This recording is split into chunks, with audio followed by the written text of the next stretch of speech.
पुरंजय सिंह ने लिखा है, मेडिटेशन में ऊर्जा शरीर के एक्सपेंशन होने पर एक कन्फर्मेशन आता है कि मैं अब नहीं हूँ, पर होना तो ऐसा चाहिए कि अब मैं ही मैं हूँ। दोनों में से कौन सा विचार एक सीकर के लिए इम्पोर्टेंट है?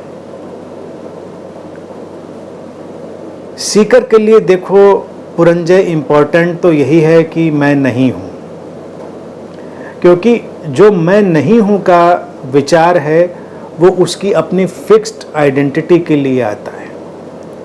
क्योंकि जो आइडेंटिटी उसने अपनी बनाई है, ये विचार उसके लिए है कि मैं नहीं हूँ, फिर भी कुछ है ना, जो है फिर उसमें जाना है। तो ये मैं नहीं हूँ से मैं हूँ में प्रवेश है। वो जो मैं हूँ में जाना घटेगा वो एंडलेस है, उसका जो विस्तार है वो अनंत है। लेकिन वो मैं हूँ का एहसास तब है जब ये जो हमारा सीमित व्यक्तित्व था, ये जो हमारा एक आइडेंटिफिकेशन था व्यक्तित्व का, वो हट गया है। ये हमारे नाम और रूप से जो हमारा अटैचमेंट था वो हट गया है। अब हम एक विशुद्ध उपस्थिति की तरह हैं, एक प्योर प्रेजेंस की तरह, तो उसकी उपयोगिता है। लेकिन अगर अभी आइडेंटिफिकेशन बरकरार है और फिर व्यक्ति उस भाव में जाए कि मैं ही मैं हूँ, तो फिर वो मैं ही मैं हूँ उस प्योर आई एमनेस में, वो विशुद्ध होने में नहीं ले जाता है। उसको लगता है जैसे ये आइडेंटिटी ही सब तरफ व्याप्त है, ये आइडेंटिटी, ये जो उसका तादाद में था, यही सर्वव्यापी हो गया। ये व्यक्ति को थोड़ा सा परेशान करने वाली बात बन जाती है और बोझिल भी बनाती है। कई गुरु लोग भी इसका शिकार हो जाते हैं कि वो सर्वव्यापी हो जाते हैं। अब सर्वव्यापी होकर वो बड़ा टेंशन ले लेते हैं। अब उनके भक्त लोग कहते हैं, गुरु जी आप तो सर्वव्यापी, हमारे घर में भी तो आपकी दखल होगी, अब यहाँ का कुछ संभाल दीजिए। सर्वव्यापी हैं तो वहाँ भी आपकी दखल होगी, कुछ वहाँ का संभाल दीजिए। अब उन्होंने तो डिक्लेयर कर दिया है कि सर्वव्यापी हैं, तो कितना टेंशन, उनके कंधों पर बड़ा भारी बोझ पड़ गया।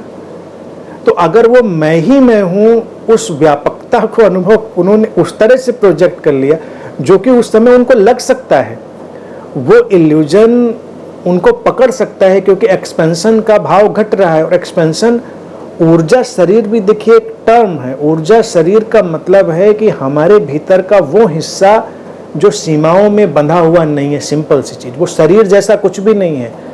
बस सीमा का अर्थ है शरीर, और जहाँ सीमा गिरी वहाँ से असीम प्रारंभ हुआ।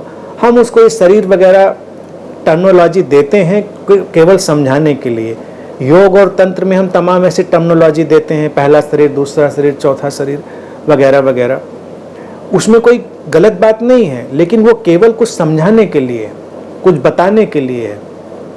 लेकिन जब असीम का अनुभव घट रहा है तो सीमा गई, शरीर था सीमा के साथ, अब असीम का अनुभव है। लेकिन बिना उस आइडेंटिफिकेशन के गए अगर किसी ने मान लिया मैं ही मैं हूँ, तो सर्वव्यापकता उसके लिए बड़ी घातक हो जाएगी। अब वो सोचेगा कि यहाँ बैठकर हम कहीं प्रकट हो जाएं। ऐसे किस्से कहानी भी सुनने को मिलते हैं कि वो यहाँ से वहाँ प्रकट हो गए, इतना व्यापक हो गए। नहीं, ऐसा व्यापक कोई नहीं होता। जिस व्यक्ति को यह अनुभव हुआ कि मैं ही मैं हूँ, उसको ये अनुभव हुआ कि ये जो चैतन्य है ये सर्वव्यापी है। ये व्यक्ति सर्वव्यापी नहीं है, ये चैतन्य सर्वव्यापी है। और जो उस चैतन्य से लयबद्ध है, उस सर्वव्यापकता से लयबद्ध है, निश्चित ही वो भी चमत्कारिक होता है, वो भी मिरेकुलस है। सीमा पर खड़े होकर असीम का अनुभव भी अपने में अद्भुत है, संसार के सर्वाधिक गहरे और चमत्कारिक अनुभवों में से। लेकिन पहले तो सीकर के लिए यही जरूरी है कि वो अपने इस व्यक्तित्व को जाने दे, अपने सीकर के व्यक्तित्व को भी जाने दे। कोई भी आइडेंटिफिकेशन जो उसने बनाया है जाने दे। तो वो भाव आता ही इसलिए है क्योंकि अब आइडेंटिफिकेशन जा रहे होते हैं। वो जाएंगे तो फिर कुछ ऐसा आएगा जो किसी भी तादाद में नहीं बंधा है। वो हमारा विशुद्ध होना है, वो हमारी प्योर प्रेजेंस है, प्योर बीइंग है। वहाँ पर खड़े होकर फिर अलग किस्म के होने का भाव आता है। वहाँ पर ये आ सकता है कि मैं ही मैं हूँ, उसी को भारत में उन्होंने कहा आई एम दैट, अहम ब्रह्मास्मि, यानी कि मैं वही हूँ, वो सर्वव्यापक, वो जो हर जगह व्याप्त है। तो हर जगह क्या व्याप्त है? वो चैतन्य। हर जगह शरीर और मन व्याप्त नहीं है, हर जगह वो चैतन्य व्याप्त।